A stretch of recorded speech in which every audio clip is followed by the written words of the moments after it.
This is aPauling News. I'm Paul Chatto.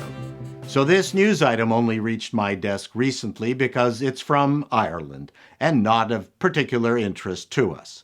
The only foreign news we cover in Canada comes from Ukraine and the Middle East because our finance minister has a Ukrainian background and the Middle East has Jews. We don't consider the United States a foreign country because they basically own us. When I heard that there was a massive riot in Dublin, I thought it was because of the death of the Pogue's Shane McGowan.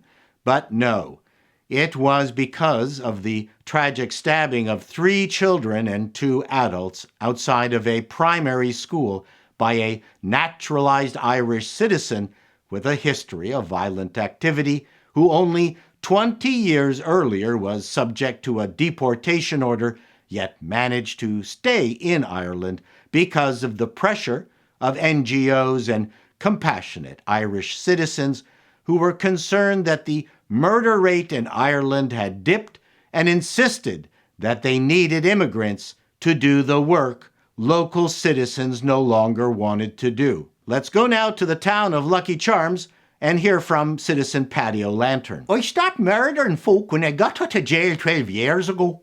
I don't have the stomach for it anymore. Without the immigrants, the death rate would have plummeted. Thank you, Patio.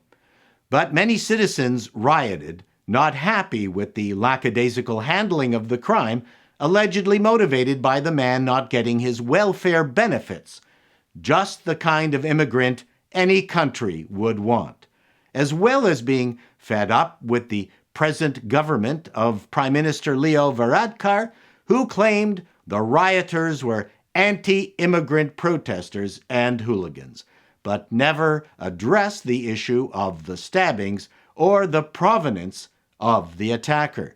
The anti-immigration view has increased among supporters across every party, but especially among supporters of Sorry, and this is exactly why we don't cover Irish news. Politicians and news outlets all lined up and accused the rioters that turned Dublin into a fiery hellscape as right-wing extremists. Even The Guardian, which was a real shock to this interlocutor. The BBC, that pinnacle of journalism, added that they had no idea what caused the riot. There were calls to ban NGOs from Ireland, who had been accused of meddling in internal Irish affairs for too long. When questioned about the NGO controversy, Prime Minister Varadkar said that there are more than 30 NGOs in Ireland. We are a poor, badly run country, and half our income would be lost if we kicked out the NGOs. In addition, in an attempt to quell the tide of hate speech, the Prime Minister announced new hate speech laws that would jail anyone who complained about the stabbing of the children. This has been aPauling News, and that's the way it is.